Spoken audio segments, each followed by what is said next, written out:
Yeah. So we will go to Nancy Moraa. I will introduce to you Nancy Moraa, who is also calling herself Dr. Lucita, the poetess, a highly talented in finance and accounting professional with demonstrated experience in maintaining highly sensitive business transactions and performing accounting functions with expertise.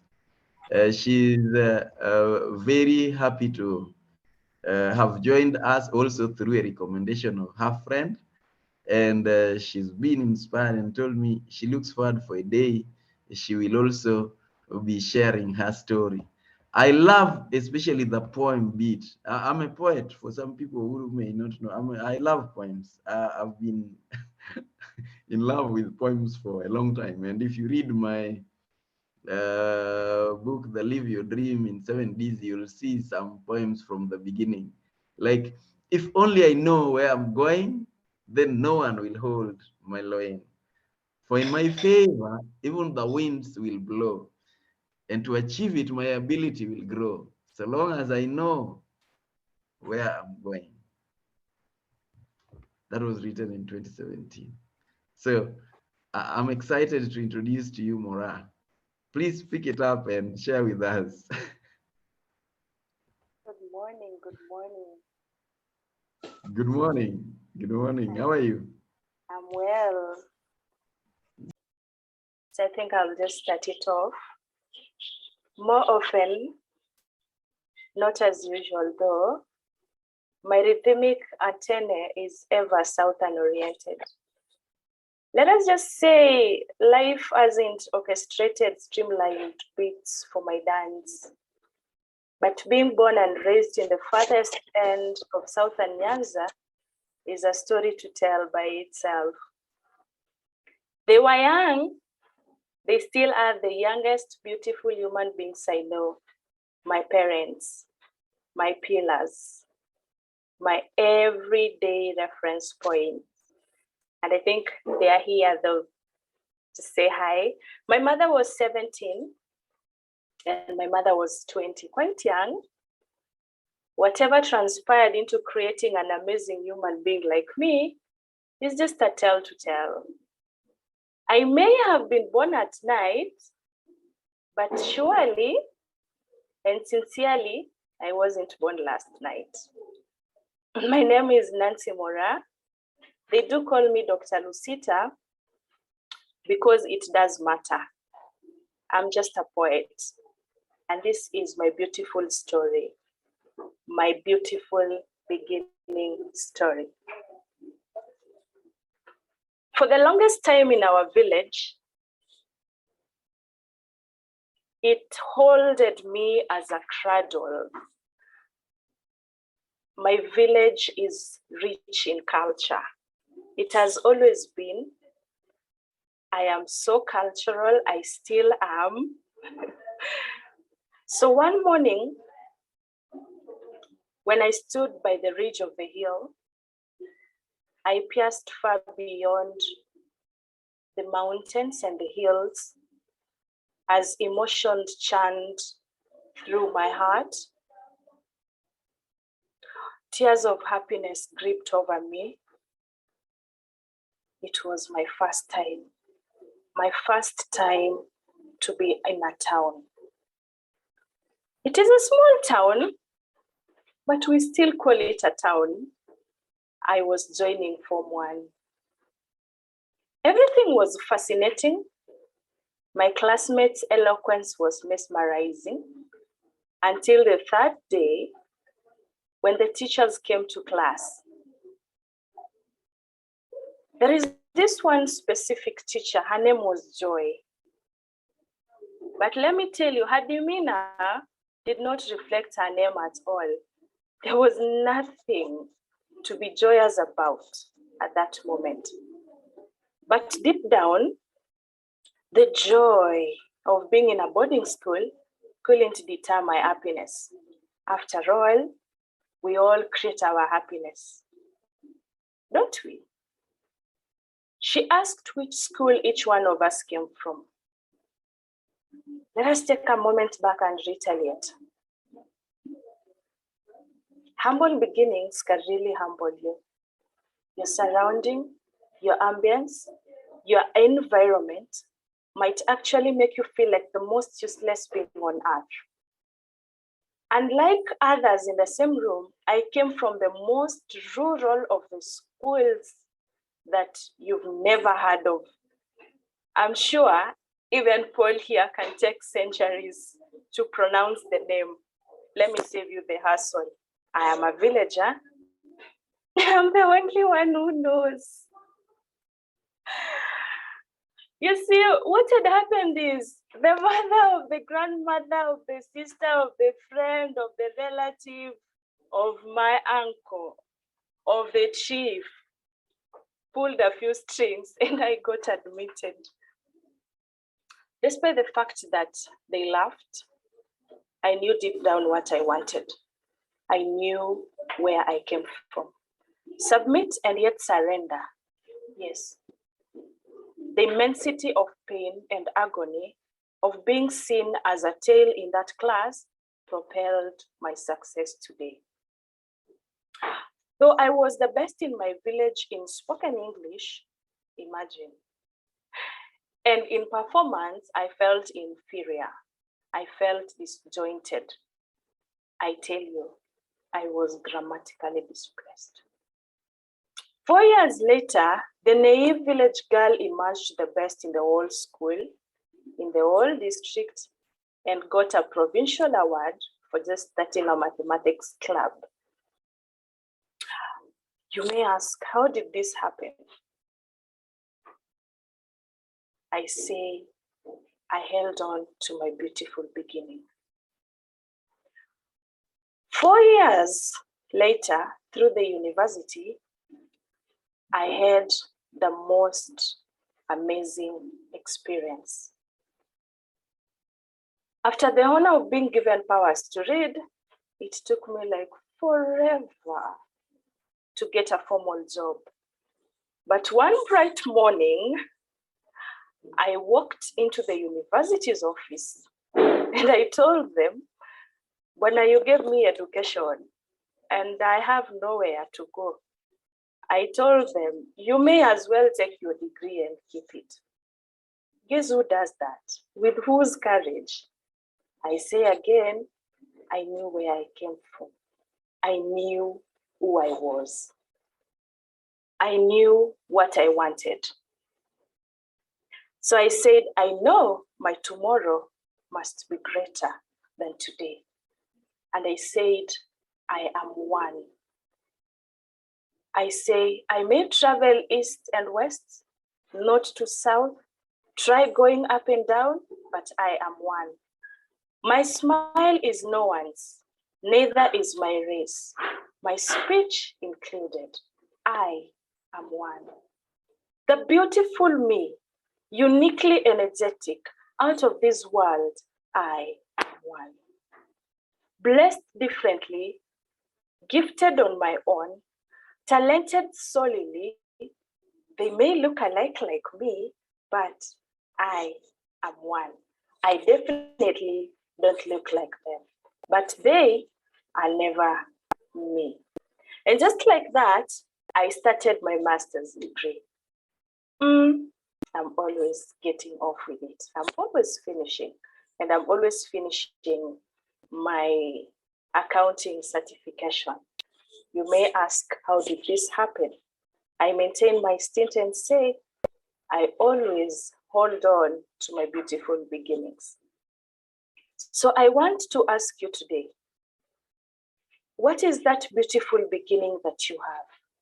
And who told you that you won't make it? Tell me who told you that you are unfamiliar. Tell me that you're vexed by every fly. Who told you that you're naked? Tell me that righteousness will never clothe you. Who told you that you're a sinner? Who told you that forgiveness is a teardrop in an ocean? Please tell me who told you. Who told you that you're a loser? That you're just a victim of circumstances? Who told you that you will never win? Who told you that Jesus did not win your battle? Tell me who told you that you're a pauper? please tell me, who told you? Who told you that you can't find rest? Who told you that your pieces are uncollectible? That you're just a rock of misery? Who told you that life is unbearable? Who told you, and with whose power? I want to tell you today that you are a masterpiece. You're a global influence. You're a blessing to your generation. Your strides are full of success. You're a mirror of greatness. You are the power of who you were created to be. The day I realized that I am just a strong mortal being on earth is the day that I discovered that power is a veiled potential that awaits exposure. Like water flowing slowly at deeper ends, only to hasten its pace in a steep ground is your potential. Small seasons will make you feel unnoticed. They may curtail your set ambitions. But don't you forget, the journey of 1,000 miles starts with a single step. The beginning of your step is today. Please make it. Do not despise that humble beginning. That is me, from the village to the world. And from being laughed at in class to being the co-founder of a good organization that we deal with customer experience, you will allow me to tell you, happy customer service week. May we serve our customers wherever we are, whatever we do, may we serve our customers with empathy. And Paul, if you'll allow me, I'll speak a little bit about empathy as one major element of customer experience. So empathy is actually the ability to understand what others feel, as in you be in someone's shoes. Let's take an example. Imagine for a moment that you've been waiting an arrival of an important package. The day comes, it is due to arrive, but by evening, there is still no delivery. No communication, nothing. You make a call to the organization and tell you there was a mix-up of things and it's none of their business. There's nothing they can do. That is scenario one. In scenario two, the customer service team informs you that they are very sorry. They have also been waiting. They understand your pain. And they know that the delivery may be late, but it usually will come. Tell me, which organization will you choose? Offering genuine empathy in customer service is what sets today's companies apart. It leads great customer experience that drives loyalty, positive reviews, and ultimately repeat sales. This is Lucita the Poetess, from the village to the world.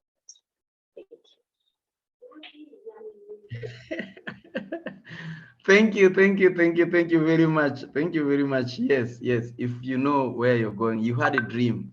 That takes me to this poem by James Allen. You will be what you will to be. Let failure find its false content in that poor word environment. But spirit scorns it and is free. It masters time, it conquers space. It cows that boastful trickster, chance, and bids the tyrant circumstance to uncrown and fill a servant's place. The human will, that force unseen, the offspring of a deathless soul, can hew a way to any goal, though walls of granite intervene. Be not impatient in delay, but wait as one who understands. When the spirit rises and commands, the gods are willing to obey. James Allen, in his book, As a Man Thinketh. I love that story. I may not be able to pronounce your village name and all that, but I relate with some of the things you've said. And as I was growing up, one of those things that would always make me happy was that I always performed in class. It doesn't matter how many times I miss school, but I always performed whenever I went back. So that kept me encouraged. And when you mentioned being the best in speaking English or spoken English, that reminded me that at one point, I think it was class 7, I was ranked #1 in English in the division. In that particular division, people were not speaking English, so don't think I knew too much English. I was the best in grammar, in written. So thank you for sharing that. And I love the concept of empathy. Empathy, I've seen that. I love this topic for customer experience. I've seen that when I was in customer support many years back. And our competitive advantage, I keep saying this whenever I'm talking to people about customer experience. Our competitive advantage in the industry was always in our customer support. We did not have the best technology. We did not have any good marketing and all that. It always landed on customer experience.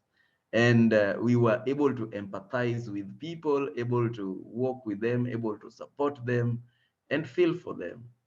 And for that reason, for example, personally, people looked for me even when I was on holiday, when I was on leave. People would look for me on my cell phone that they want me to support them. You see, so it's a subject that's very dear to all of us, and many of us do not know. But everyone has a customer, whether you are employed or you are running your own business. Yeah, I usually ask, who is your customer when you're employed? Who is your customer?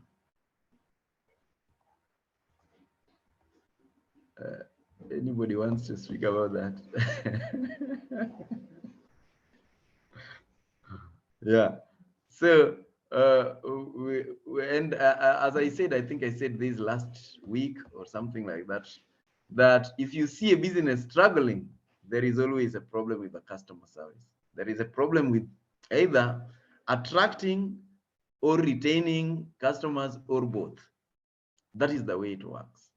So let's hear reactions to the same reactions. Anybody with a comment? Anybody with a comment on the poetess presentation? Good morning. Good morning, Anne. Yes, I love what Moraa has done. And yes, customers are everything. And all I can wish her is the best in her endeavors. I've known her from way back. And I'm excited to be here. It's my first time. She invited me over and I love what you're doing. Good work, Paul. May God bless you all. Thank you, Anne. Thank you very much. Beautiful. Yes. Anyone else would like to comment? Say something on the presentation. Okay, Dr. Lucita. Yes. When you just started, it reminded me of this movie that I was watching on Netflix. It's a very nice movie. It's a series actually. Anne with an E. And this girl was such a poet. I mean, she was adopted by a poor family, not very poor, but they were poor. And the day she stepped her foot in the classroom, she introduced herself with a poem. So you've really reminded me of that series. But it's a nice series. You guys can watch it. It's very sane. It teaches the young people on how to embrace who you are. Thank you. Yes, thank you, Noel, and with an E. You need to remember. But the poems have a way of penetrating the heart, more so if you relate with them. Growing up, I loved to write largely in poems. I think I loved poems from primary, thereabout, and I wrote quite a number of them. At one point, I realized that my brain was growing weary. I can't just recite them without reading them. But I tried all the way to secondary school. University distorted my brain, but they have a way of communicating and passing the message, just like music. You see, just like music. Yes, Catherine. Okay, thank you for that, Paul. And I'm happy to see the poet here. We've shared a platform before. So that's quite a good poem there, and maybe just to keep reaching, just what we've been discussing here on Power Monday. It's just the power of the mind. You know where you are going to, do you know where you come from? And I think the most important thing I've picked from there is when you know where you come from, so you know what you're giving into the world. So for me, that's a good one there. And also, as we begin the week, just to remind all of us, I know here we talk more on customer. The first week of October is the customer service week. And I know you'll be seeing a lot of communications out there. And even you in your small spaces where you are having your own business, hata wewe Peter Paul ungetupea keki hapa, customer service week is where you reward and appreciate your customers. So it runs, it runs for a whole week from the first week of October. So it's from Monday to Friday. So make it a point just to appreciate the customers, and remember the customers are both your staff and also the people who buy from you, and make it something that goes on every day. It's not a weekly event. It's something that should be happening. But thank you for the poem today, and I wish we all pick a few things from there as we kick in the week, and also the last quote of the year. Thank you, and back to you, Paul. Yes, thank you, Catherine. That's the reason we are starting on this, and we are appreciating, actually entertaining also with the poems. And now that you're saying again, I've remembered that when when Nelson Mandela was in prison for 27 years, there is something that kept him. And this is the same thing that kept some other people to survive the concentration camp. You see, and the same thing that kept him was the vision of what it's going to be by the end of the day. And he kept himself reading a poem. I've learned that if you want motivation on something, you're going through some difficulty, you need to have some write-ups that you keep reading. Where I learned from Trump that he puts quotes next to his laptop on his desk that he reads every morning to keep vibrant. So this is the poem that Nelson Mandela kept reading at the Ruben Island, where he was arrested. It's called the Invictus by William Ernest Henley. And it says, "Out of the night that covers me, black as the pit from pole to pole, I thank whatever gods may be for my unconquerable soul. In the fell clutch of circumstance, I've not winced nor cried aloud. Under the bludgeoning of chance, my head is bloody and unbowed. Beyond this place of wrath and tears looms but the horror of the shade, and yet the menace of the years finds and shall find me unafraid. It matters not how strict the gate, how charged with punishments the scroll. I am the master of my fate. I am the captain of my soul." Thanks for the presentation. Wow, the poem reminded me of once upon a time in 1970s when we were exposed to Kenya literature. Was it East African Literature Bureau or something? Wale Soyinka. Yeah, it's so well written. In fact, when she started reading, it sounded like it was going to be a depressing story, but I liked it. It had a lot of encouragement. and also humility.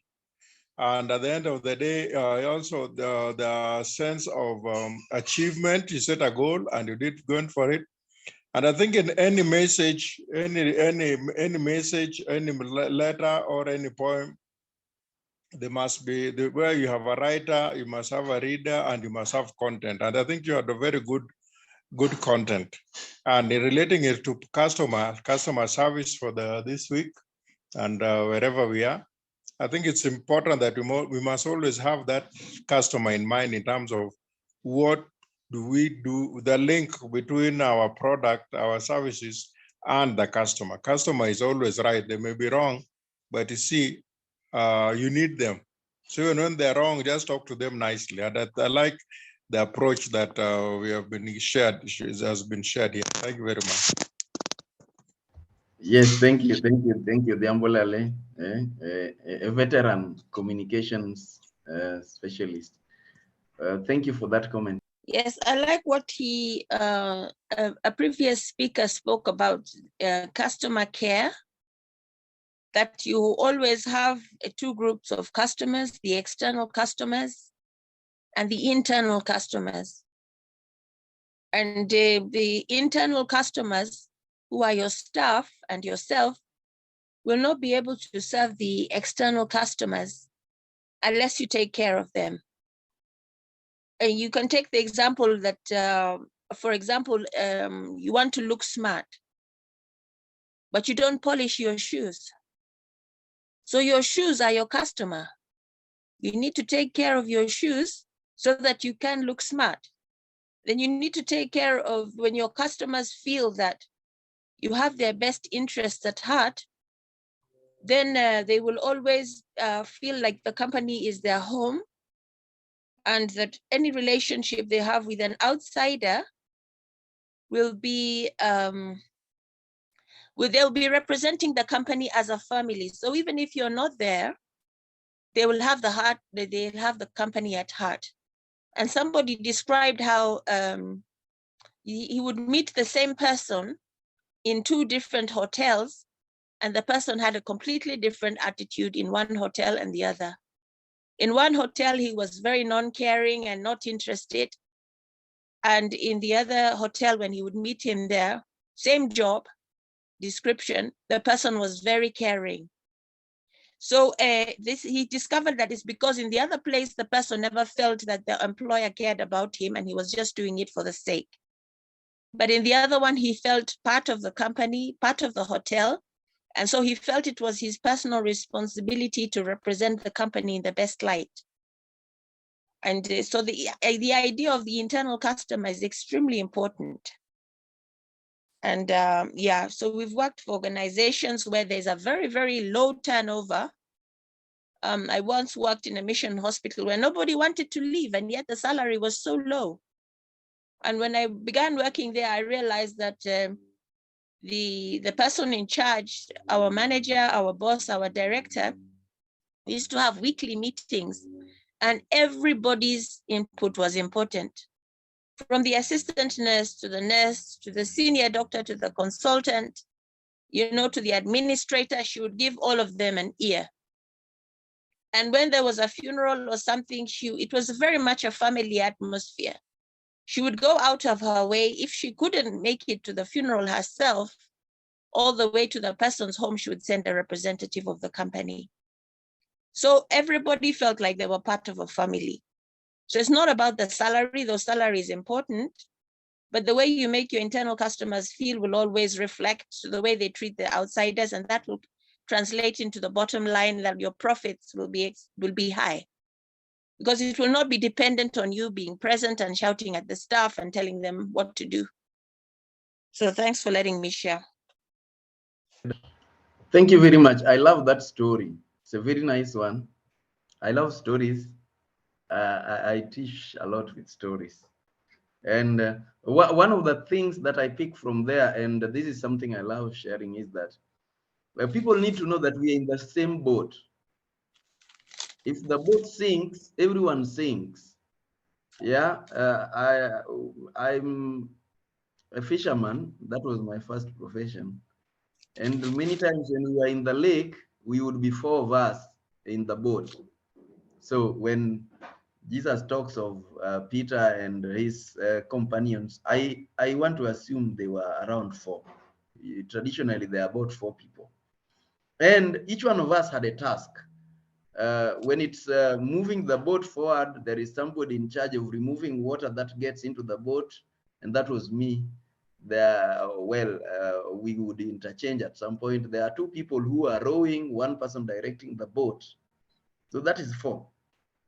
Anyone who doesn't do his or her task would make the boat experience a problem. And sometimes it's very turbulent. And now look at your organization in that light. Maybe the CEO is the driver. But if this person removing water that gets into the boat does not take that responsibility seriously and the boat sinks, no one survives. You see? So it's very important for us, internal and external customers, as we are talking about them. And I love to say that everyone in an organization is a salesperson. If you do not take your selling in the organization seriously, you may not be going to look for customers. But wherever you are, when you mention where you work, people, it is you they see. And through you, they are able to figure out what your company is all about and whether you people are good people or not good people. So we carry the flags of our organizations wherever we are. And if we sell less, that is, we do a wrong representation of our organizations, if an organization starts having less and less customers signing up and more leaving, by the end of the day, all of us are going to sink. All of us are going to have problems. So we are in it together. Second point is that people don't care how much you know until they know how much you care. That is something I learned way back. It's a quote that I picked from some of the books by Maxwell, John Maxwell. People don't care how much you know until they know how much you care. And that is what you are telling us. In one organization, they felt that the leader cared. The leader was always on their side and trying to help them grow. In the other one, they felt like they were outsiders. They were just pushing the cart to move. Yeah. It didn't matter. It was just about money. And if it reduces to money level, then you'll realize that people start weighing, if you want me to do more, how much are you paying me? Why do you want me to arrive early? I'm only earning this. Because they don't feel part of the system. And that is something that every leader, every organization, every person has to be conscious about. If you are going to be somebody of influence, if you are going to be somebody who is leading a successful team, then people must feel part and parcel of the organization. And as has been said, your internal customers can determine everything. You see, sometimes we feel like this is a customer that brings solace, or this an inside player inside our team is not very significant, but that is not true. Yeah, I love giving examples of now external customers, the people who buy from you. Somebody could be buying very little thing, something that costs just a few shillings, Kenya shillings, or some few dollars. But what happens is this person is a constituency. He knows so many other people outside whom he or she can recommend. And if you lose him, you lose them. I was taught you look at every individual as a constituency. That is it. Now, the same thing happens inside the organization. You think somebody maybe at the gate is the person who is least in the organization. This is the face of the organization. Every individual is important. If you look at a vehicle, I love to ask, which is the most important? Is it the engine? Is it the side mirror? Is it the wheel? Is it the brake pads or what? By the end of the day, many people usually say it's the engine, but the engine cannot drive itself without the wheel. Yeah. And how about if you don't have side mirrors? You're likely to have problems. Yeah. So every component, every individual in an organization is very important. So thank you for bringing that, and more so this first Monday of October. If somebody has something else to comment, this is the time. Otherwise, we are almost closing. We always close at 8:15, which is barely 10 minutes away. And we are open. Yes, somebody else with a comment? I'll just relay a personal experience that happened over the weekend. My sister said she's going to bring a house help that we used to have. You know, I was out of the country for 15 years, so I wasn't aware of what was going on. But this lady was brought to see my mom, and she used to work for us, and now she's elderly. She's about 60, and all her children are grown up. And this lady was telling us all about what my parents did for her children, sponsoring them to college. One of them became a cateress, and she got a very good job. My late father organized for another child, the others to get a bursary, and so they got educated. And this lady was just beside herself, and she was so overwhelmed with emotion, and she was pouring blessings on my mom and telling me how when my father passed on, her children had to changa money and they had to come all the way to Nairobi from Mombasa. And I really thought to myself, this is not something my parents were doing to show off to anybody. In fact, I don't think they shared to anybody what they didn't even tell me what they had done for this house help. But you see, she was a single mother with all these children. The father abandoned her. So this is now an example of how you take care. The true character of a person is measured in how they take care of, how they treat a person who can do nothing for them in return. So that house help, you know, how much are you paying her? Do you treat her as part of the family? Do you check on her welfare? It's not that we were rich. My parents were not rich at all, but they went out of their way to see, to mind about the welfare of this lady. And the blessings she poured on my mother and her offspring, and because my mother is a grandmother now, and she's a great grandmother, I'm sure those blessings will come back to us. So it's how you treat the person who can do nothing for you, that you say this person represents a constituency. And so when this lady was hugging my mom, now the house help that we have now, she has experienced my mother's love. And she said, I also need a hug, you know. So my mom has always treated her house helps like her children. And maybe that's something we can take home. Thanks for letting me share. Yes, thank you for that. Now, it's important to know that every family member is critical. Yeah, I will read the last one. The last one I want to share with you today. It's a poem I learned from somebody called Brian Tracy, in his story as he was crossing the Sahara Desert. Yes, they wanted to cross from Europe all the way to South Africa. It was a tedious journey. And you people are all going through some tedious journey, some discouragement, some troubled times at some point due to economy, due to every other thing, customer experience, and all sorts of things. The things are happening in life. And we need some encouragement. We need to carry on. And so I'll close with this. Carry On. Carry On by Robert W. Service. So it goes, it's easy to fight when everything is right and you're mad with the thrill and the glory. It's easy to cheer when victory is near and wallow in fields that are gory. It's a different song when everything is wrong. When you're feeling infernally mortal, when it's 10 against 1 and hope there is none, back up, little soldier, and shuttle. Carry on, carry on.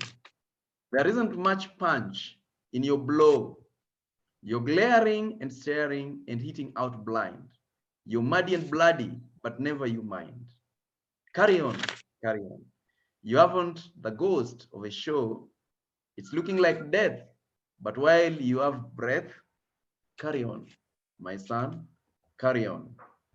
And so, in the strife of the battle of life, it's easy to fight when you're winning.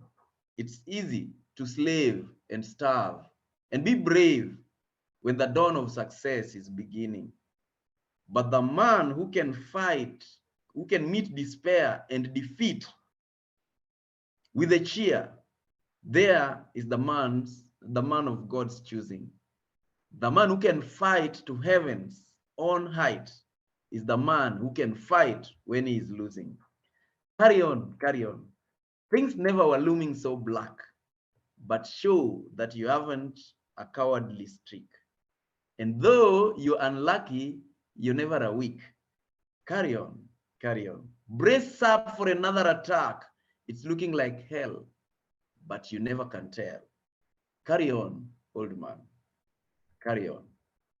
There are some who drift out in the desert of doubt, and some who in brutishness wallow. There are others I know who in piety go, because of a heaven to follow. But to labor with zest and to give of your best for the sweetness and the joy of giving, to help folks along with a hand and a song. Why?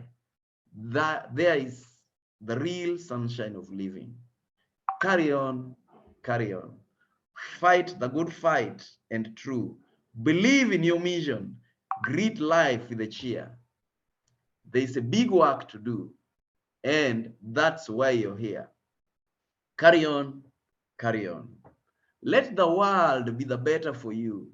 And at last, when you die, let this be your cry. Carry on, my soul. Carry on. Thank you, guys.